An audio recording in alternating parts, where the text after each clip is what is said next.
this morning, and he was speaking of the importance of seeing this legislation through to the statute book. So have a listen now to Andrew Mitchell, the Deputy Foreign Secretary, selling the so-called Rwanda bill. So I'm going straight after this to a meeting of the Illegal Migration Committee in Number 10 to look at the plans once the bill hopefully is through today, and then the Prime Minister will be holding a press conference to set out some of those plans.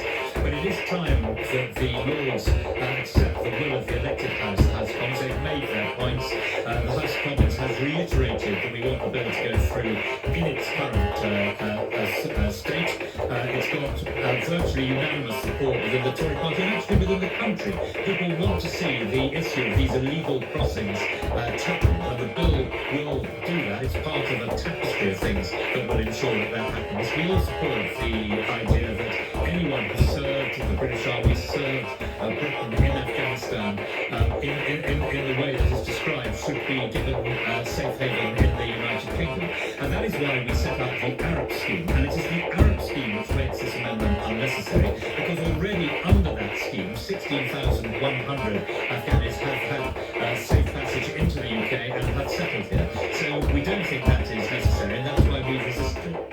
That's just Afghanistan for the Arab scheme. So that was Andrew Mitchell, the Deputy Foreign Secretary, speaking on LBC earlier this morning. In April of 2022, which is another reminder of how long this dark business has been dragged out. In April of 2022, who do you think wrote this? The Rwanda solution is impractical, likely to be ineffective, and above all, extremely expensive. It is a myth that those crossing the channel and taking appalling risks in leaky boats are African economic migrants looking for a cushy new life. If only that were true.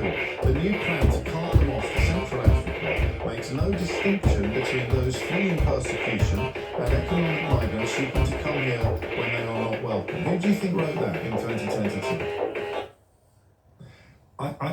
I do this quite a lot to you. I do it because I think it's fun, and because I like a little bit of dramatic tension. I like a little bit of jeopardy. But sometimes the little riddles